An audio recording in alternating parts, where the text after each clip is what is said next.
Hello प्यारे विद्यार्थियों। आज की क्लास जो कि सीईटी, एलडीसी और जो जितने भी राजस्थान में होने वाले आगामी एग्ज़ाम हैं उनके लिए काफ़ी ज़्यादा महत्वपूर्ण होने वाली है। अपना ये T20 सीरीज़ का पार्ट 2 है।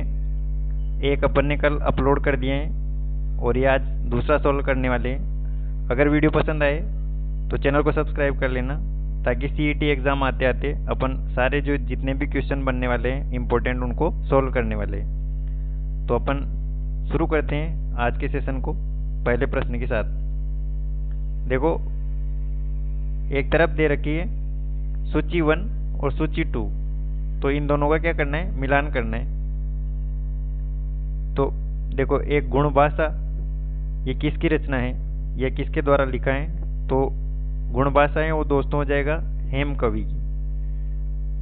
दूसरा गुण रूपक, तो गुण रूपक है वो केशव दास से संबंधित है। राज रूपक, तो राज रूपक हो जाएगी वीरभान। और डी सूरज प्रकाश अभय सिंह से संबंधित हो जाएगी। तो इसमें देखो पहले में 4 आ रहे हैं, तो पहले में 4 कहाँ आ रहा है, यानी ऑप्शन 2 में आ रहा, तो ऑप्शन 2 बिल्कुल सही आंसर हो जाएगा। दोस्तों, ऐसे ही क्वेश्चन जितने भी अब आगामी एग्जाम होने वाले हैं उनमें ऐसे ही प्रश्न आपको ज़्यादातर देखने वाले मिलेंगे। तो ऐसे क्वेश्चन की ज़्यादा प्रैक्टिस करना, ताकि जो आपके परिणाम आपके फेवर में रहेगा। अगले प्रश्न की तरफ बढ़ते हैं। राजस्थानी का स्वतंत्र भाषा के रूप में वैज्ञानिक विश्लेषण प्रस्तुत करने वाले प्रथम विद्वान कौन थे? तो इसमें देखो, जॉर्ज अब्राहम ग्रियर्सन थे क्या, टेलर होम्स, जॉर्ज गिब्सन या फिर जॉर्ज CL सॉवर्स? तो इसका जो सही आंसर होने वाला है दोस्तों वो हो जाएगा जॉर्ज अब्राहम ग्रियर्सन। इनकी एक पुस्तक थी लिंग्विस्टन सर्वे ऑफ इंडिया। वो कब प्रकाशित हुई ये पूछा जाता है कभी कभी, तो वो 1912 में हो जाएगी। कितना? 1912। बढ़ते हैं अपन अगले प्रश्न की तरफ। तो इसका सही आंसर ऑप्शन 1 हो जाएगा। अगला प्रश्न देखते हैं। ये क्वेश्चन भी बहुत इंपॉर्टेंट है दोस्तों, क्योंकि ऐसे क्वेश्चन भी पूछे जाते हैं वाद्य यंत्र से संबंधित। तो तारपी वाद्य यंत्र का प्रयोग मुख्यतः किस जाति के द्वारा किया जाता है? कथोड़ियों द्वारा किया जाता है, मांगणियारों द्वारा, नटों द्वारा या फिर जोगियों द्वारा? तो इसका जो सही आंसर होने वाला है वो है कथोड़ी जाति से। दोस्तों, आप मुझे कमेंट करके ये बताना कि ये जो तारपी वाद्य यंत्र है कौन से वाद्य प्रकार का वाद्य यंत्र है, मतलब कि ये सुशीर वाद्य यंत्र है, घन वाद्य यंत्र है या फिर तत्वाद्य यंत्र है? तो आप मुझे कमेंट करके ये बताना कि ये तारपी जो वाद्य यंत्र है वो कौन से प्रकार का वाद्य यंत्र है। इसका जो ऑप्शन 1 है वो सही हो जाएगा। बढ़ते हैं अपन अगले प्रश्न की तरफ। देखो, ये काफी ज्यादा इंपॉर्टेंट क्वेश्चन है। ये कई एग्जाम में पूछा भी गए हैं और आने वाले एग्जाम के लिए भी काफी ज्यादा महत्वपूर्ण होने वाला है। तो देखो, एक तरफ दे रखे हैं युद्ध और दूसरी तरफ उनका जो कौन से साल में हुआ है वो सन दे रखा है। तो खानवा का युद्ध हुआ था 1527 में, यानी ए में 4। हल्दी घाटी का युद्ध 1576 में। तराइन का युद्ध जो द्वितीय युद्ध हुआ था वो हुआ था 1192 में।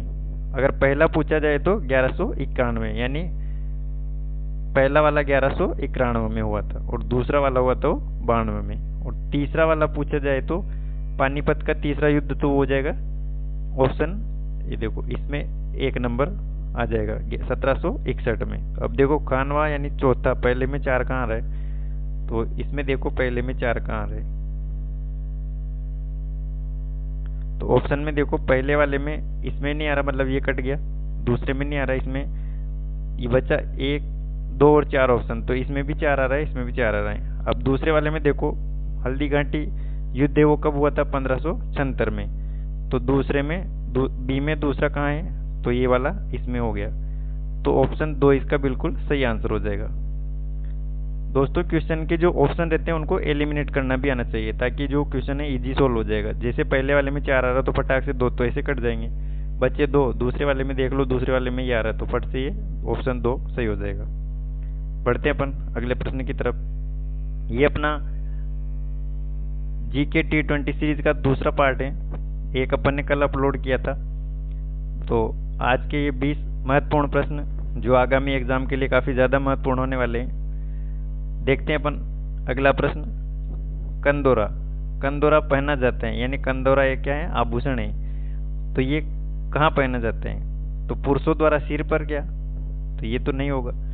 महिलाओं द्वारा ललाट पर पहना जाता है क्या? ये भी नहीं होगा। पुरुषों द्वारा कलाई पर, कलाई पर नहीं पहना जाते हैं। महिलाओं द्वारा कमर पर, तो ये इसका सही आंसर हो जाएगा ऑप्शन 4, यानी कंदोरा जो आभूषण है वो कमर से संबंधित है और महिलाओं द्वारा पहने जाते हैं। बढ़ते हैं अपन अगले प्रश्न की तरफ। देखो ये भी इम्पोर्टेंट क्वेश्चन है दोस्तों, और ये बहुत सारे एग्जाम में पूछा गया है। फारसी इतिहासकार अबुल फजल बदायूनी निजामुद्दीन ने राजस्थान के किस शासक को हसमत वाला शासक कहा है? क्वेश्चन इंपॉर्टेंट है दोस्तों, क्योंकि कई एग्जाम में डायरेक्ट ऐसे पूछ लेते हैं हसमत वाला राजा या हसमत वाला शासक कौन था। तो ऑप्शन ए दे रखा है, एक दे रखा है मालदेव, राव रणमल, चंद्रसेन या राव जोधा। तो इसका जो सही आंसर होने वाला है राव मालदेव को बोला जाता है हसमत वाला राजा या हसमत वाला शासक। बढ़ते हैं अपन अगला प्रश्न की तरफ। देखो कथन और कारण दे रखा है। कथन दे रखा है राजस्थान के राज्यों ने अंग्रेजों के साथ अधीनस्थ संधियां की थी। ये कथन बिल्कुल सही हो जाएगा, क्योंकि राजस्थान में के जो राजा थे उन्होंने अंग्रेजों के साथ में संधियां की थी। दूसरा है उन्होंने साम्राज्यवादी शक्तियों के संरक्षण की आवश्यकता थी। तो उनको क्या है कि साम्राज्य की शक्तियां बढ़ाने के लिए या उनके संरक्षण के लिए आवश्यकता थी, तो उन्होंने अंग्रेजों के साथ में क्या कर ली? संधियां कर ली अधीनस्थ। तो ये दोनों कथन और कारण क्या होंगे? सही हो जाएंगे। और देखो इस संधि की क्योंकि शक्ति संरक्षण करना था, तो ये उसकी सही व्याख्या भी करेगा। तो जो ऑप्शन ए और आर है वो दोनों सही हो जाएंगे, और आर ए की ठीक से व्याख्या भी करता है, यानी ऑप्शन 4 इसका बिल्कुल सही आंसर हो जाएगा। बढ़ते हैं अपन अगले प्रश्न की तरफ। दोस्तों ये क्वेश्चन बहुत बार एग्जाम में पूछे गए हैं। इससे संबंधित जो शैली यानी उपशैलियां हैं किस मारवाड़ की हैं या मेवाड़ की हैं, किससे संबंधित है, तो ऐसे क्वेश्चन भी आपको एग्जाम में बहुत बार देखने को मिलते हैं। तो ये देखते हैं अपन इस क्वेश्चन को। निम्नलिखित में से कौन सी मारवाड़ शैली की उपशैली नहीं है? पहली बात तो क्वेश्चन पढ़ते समय ध्यान रखना है, इसने नहीं है पूछा है। तो किससे? मारवाड़ शैली। तो किशनगढ़ है वो मारवाड़ शैली से संबंधित हो जाएगी। बीकानेर है वो भी संबंधित है इससे, और नागौर वाली भी संबंधित है। देवगढ़ वाली है दोस्तों जो मारवाड़ शैली से संबंधित नहीं होगी, यानी ऑप्शन 3 इसका बिल्कुल सही आंसर हो जाएगा। तो दोस्तों किशनगढ़, बीकानेर और नागौर ये तीनों तो मारवाड़ शैली से संबंधित हो जाएगी। तो देवगढ़ किस शैली से संबंधित होगी? तो ये हो जाएगी मेवाड़ शैली से। अगर पूछ लिया जाए कि देवगढ़ शैली किस शैली से या किस शैली की उपशैली है, तो ये मेवाड़ की उपशैली है। तो और मेवाड़ में और कौन कौन सी आती हैं? तो उसमें आएगी उदयपुर, चावंड, शाहपुरा, नाथद्वारा, देवगढ़। और अगर मारवाड़ में और पूछ ली जाए तो मारवाड़ में और आ जाएगी जोधपुर आएगी, बीकानेर, नागौर और जैसलमेर भी मारवाड़ शैली में आएगी। और एक इम्पोर्टेंट है वो दोस्तों हो जाएगी मारवाड़ शैली से कभी कभी पूछे जाते हैं, वो होते हैं घाणे राव। ये याद रखना, घाणे राव। तो घाणे राव किससे संबंधित है? तो ये भी मारवाड़ शैली से ही संबंधित है। बढ़ते हैं अपन अगले प्रश्न की तरफ। देखो एक तरफ दे रखी है लोक देवियां और उनका मुख्य मंदिर, और पूछ रहे कि सुमेलित यानी कि कौन सा सही मिलान है। तो देखो आई माता का मंदिर बिलाड़ा में है क्या? नारायणी माता का सीकर में है क्या? केवैया माता जोधपुर में है? चौथ माता टोंक में है? तो दोस्तों इसमें देखो आई माता का जो मंदिर है वो कहाँ पर है? ये बिल्कुल सही हो जाएगा बिलाड़ा जोधपुर। और नारायणी माता का मंदिर सीकर में है क्या? तो नारायणी माता का मंदिर दोस्तों सीकर में नहीं है, ये है अलवर में। तो ये हो जाएगा नारायणी माता का मंदिर अलवर में। और अलवर में पूछा जाए तो राजगढ़ अलवर में हो जाएगा। केवैया माता का मंदिर पूछा जाए तो ये कहाँ पर है? ये जोधपुर में नहीं है, ये कहाँ पर है? नागौर। ये हो जाएगा नागौर में। और चौथ माता का मंदिर पूछे तो ये टोंक में नहीं है, ये कहाँ पर होगा? ये हो जाएगा सवाई माधोपुर, सवाई माधोपुर में।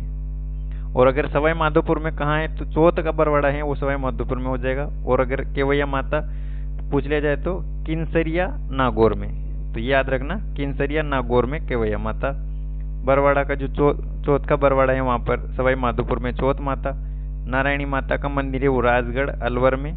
और आई माता का मंदिर है वो बिलाड़ा में। तो इसमें जो पहला वाला ऑप्शन है वो सही मिलान हो रहा है।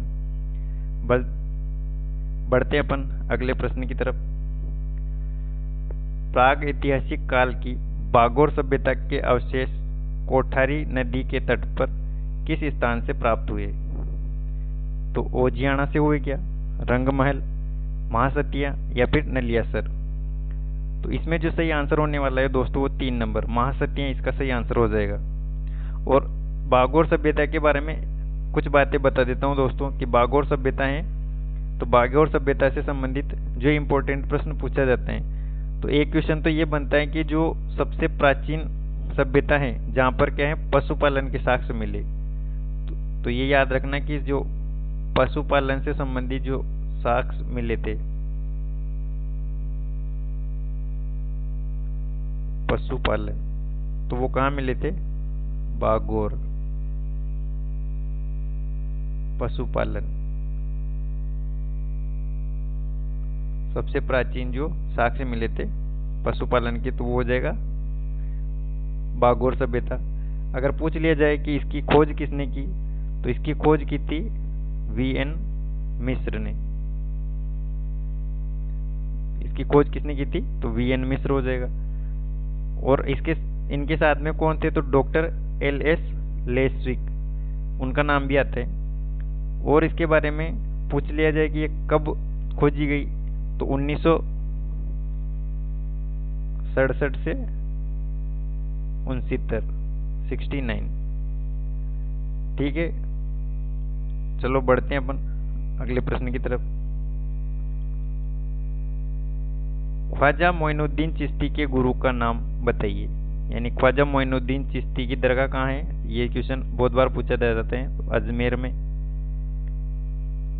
तो इस जो ख्वाजा मोइनुद्दीन चिश्ती के गुरु कौन थे तो इसका जो सही आंसर ऑप्शन 1 हो जाएगा। ख्वाजा उस्मान हारूनी है वो ख्वाजा मोइनुद्दीन चिश्ती के गुरु थे। बढ़ते अपन अगले प्रश्न की तरफ। उस दुर्ग का नाम बताइए या उस दुर्ग का नाम क्या है जिसे अबुल फजल ने बख्तरबंद कहा है? तो ऑप्शन 1 कुंभलगढ़, शेरगढ़, रणथंबोर या फिर चित्तौड़गढ़। तो ये जो दुर्ग था जिसको अबुल फजल ने बख्तरबंद बोला है तो वो हो जाएगा रणथंबोर दुर्ग के लिए उन्होंने ये बोला था। अगला प्रश्न, अचलगढ़ किले का निर्माण किसने किया? तो दोस्तों अगर इस क्वेश्चन में कहीं पे भी देखो परमार वंश के कोई शासक का नाम नहीं दे रखा है तो इसका जो आंसर होने वाला है वो हो जाएगा महाराणा कुंभा। महाराणा कुंभा ने जो अचलगढ़ का किला है उसका निर्माण करवाया था, लेकिन इन्होंने पुनः निर्माण करवाया था। लेकिन अगर ऐसा पूछ लिया जाए कि मूल रूप से अचलगढ़ किले का निर्माण किसने किया तो जो परमार शासक थे, कौन थे? परमार शासक ने, परमार राजवंश के जो शासक थे उन्होंने करवाया था। और कब करवाया था तो 900 ईस्वी में। और इसी दुर्ग का जो पुनः निर्माण यानी उद्धार करवाया वो महाराणा कुंभा द्वारा करवाया गया था।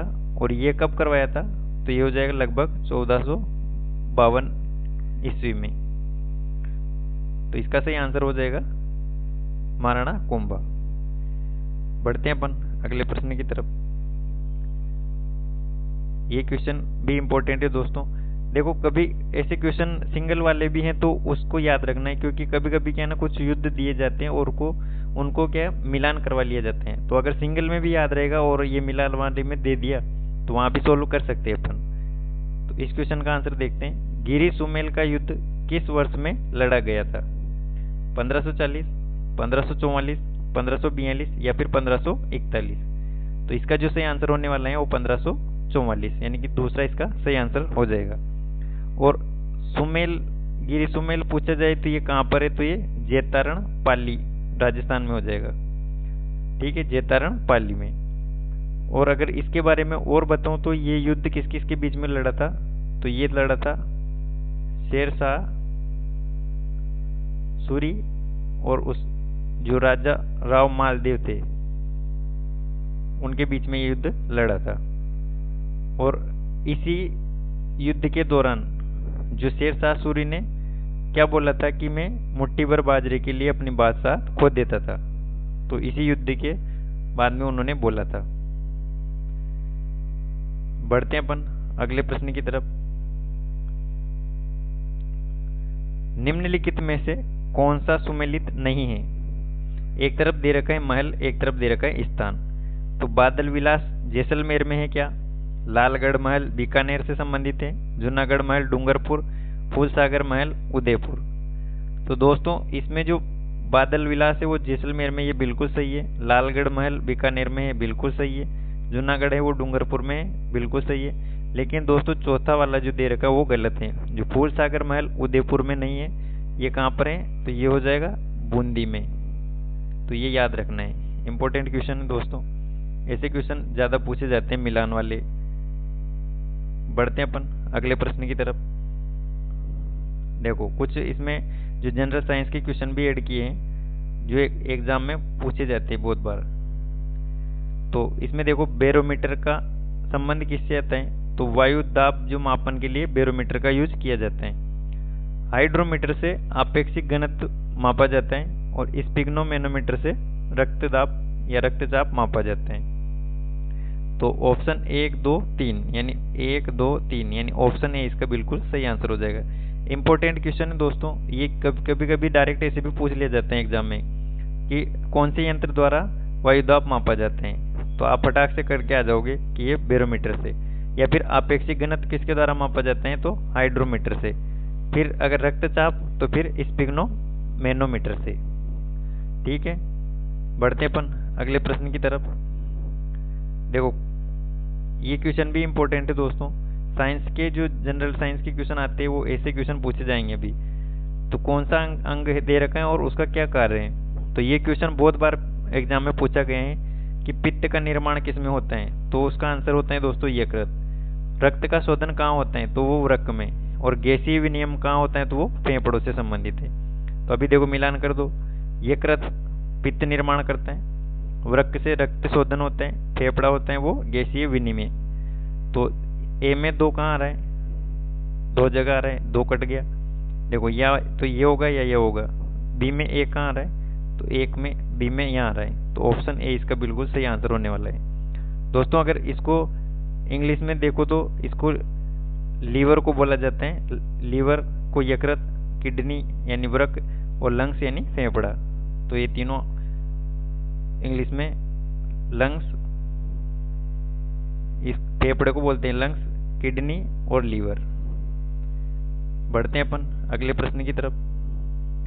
देखो ये क्वेश्चन भी एग्जाम में पूछे जाते हैं। देखो पहले क्वेश्चन कैसे पूछे जाते हैं वो भी मैं बता रहा हूँ, और अब क्वेश्चन कैसे पूछे जा सकते हैं वो भी मैं आपको बता रहा हूँ। देखो पहले क्वेश्चन पूछा जाता था कि रॉकेट ईंधन में कौन सी गैस यूज होती है, तो उसमें हो जाएगी हाइड्रोजन। तो और एक पूछा जाता है गुब्बारों में कौन सी गैस भरी जाती है, तो हीलियम। और शीतलन के लिए कौन सी गैस का उपयोग किया जाता है, वो अमोनिया। पहले ऐसे पूछा जाता था डायरेक्टली। तो अब ऐसे मिलान करवाएगा तो ध्यान रखना है, हीलियम गुब्बारों में, हाइड्रोजन रॉकेट ईंधन में, अमोनिया शीतलन में। यानी एक ए में 2 बी में 3, ए में 2 बी में 3 सी में 1, यानी ऑप्शन ए इसका बिल्कुल सही आंसर हो जाएगा। क्वेश्चन अगर अच्छे लगे तो दोस्तों वीडियो को लाइक और चैनल को सब्सक्राइब कर लेना, ताकि आगे जितने भी एग्जाम होने वाले हैं आपके राजस्थान में उनसे संबंधित जितने महत्वपूर्ण प्रश्न बनेंगे वो मैं इस यूट्यूब चैनल पर आपको प्रोवाइड करने वाला हूँ। देखते हैं अपन अगले प्रश्न को।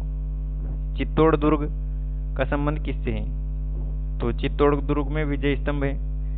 जैसलमेर दुर्ग है वो सोनार किला बोलते हैं। कोंबलगढ़ महान दीवार यानी कि 36 किलोमीटर की जो सबसे विश्व की दूसरी सबसे लंबी दीवार है, रणथंबोर हम्मीर देव से संबंधित हो जाएगा। यानी कि 1 2 3 4, ए में 1 बी में 2 सी में 3 डी में 4। तो ये ऑप्शन ए इसका बिल्कुल सही आंसर हो जाएगा। चलो बढ़ते हैं अपन अगले प्रश्न की तरफ। कथन दे रखा है राजस्थान में सर्वाधिक सीमेंट उद्योग चित्तौड़गढ़ में या चित्तौड़गढ़ जिले में स्थित है। ये कथन बिल्कुल सही है, क्योंकि चित्तौड़गढ़ में जो सर्वाधिक सीमेंट उद्योग है वो कहाँ पर है, तो चित्तौड़गढ़ जिले में। अगर डायरेक्ट पूछा जाएगा क्वेश्चन कि सर्वाधिक सीमेंट उद्योग कहाँ पर, राजस्थान में, तो चित्तौड़गढ़ में है, तो ये कथन सही हो जाएगा। कारण दे रखा है चित्तौड़गढ़ में क्या है, चूना पत्थर के विशाल भंडार उपलब्ध है। कारण भी बिल्कुल सही है, और चूना पत्थर अवेलेबल है तो सर्वाधिक सीमेंट उद्योग भी कहाँ पर होगा, तो चित्तौड़ में। तो ये कथन और कारण दोनों सही हो जाएंगे, और कथन के कारण क्या होगा, सही व्याख्या भी कर रहे हैं। तो दोनों क्या हो गए, सही हो गए, और आर सही व्याख्या भी कर रहे हैं, तो बिल्कुल ए ऑप्शन इसका सही हो जाएगा। बढ़ते हैं अपन। तो दोस्तों ये थे आज के अपने जी के T20 सीरीज का दूसरा पार्ट था आज ये। T20 सीरीज का दूसरा पार्ट है। तो अगर क्वेश्चन अब आपको अच्छे लगे हो तो वीडियो को लाइक और चैनल को सब्सक्राइब कर लेना, और अपने दोस्तों के साथ शेयर कर देना, ताकि आगे भी एग्जाम से रिलेटेड जितने महत्वपूर्ण प्रश्न बनेंगे, CET, LDC, वनपाल और भी राजस्थान में जो एग्जाम होने वाले हैं जिसमें नए पैटर्न पर क्वेश्चन पूछे जा रहे हैं, उनसे संबंधित भी क्वेश्चन सब शामिल करने वाले हैं। तो वीडियो को लाइक, शेयर और चैनल को सब्सक्राइब कर लेना। मिलेंगे फिर नए प्रश्नों के साथ कल। तब तक के लिए अपने स्वास्थ्य का ध्यान रखें और पढ़ते रहिए सांवलिया राज जीके के साथ में। धन्यवाद।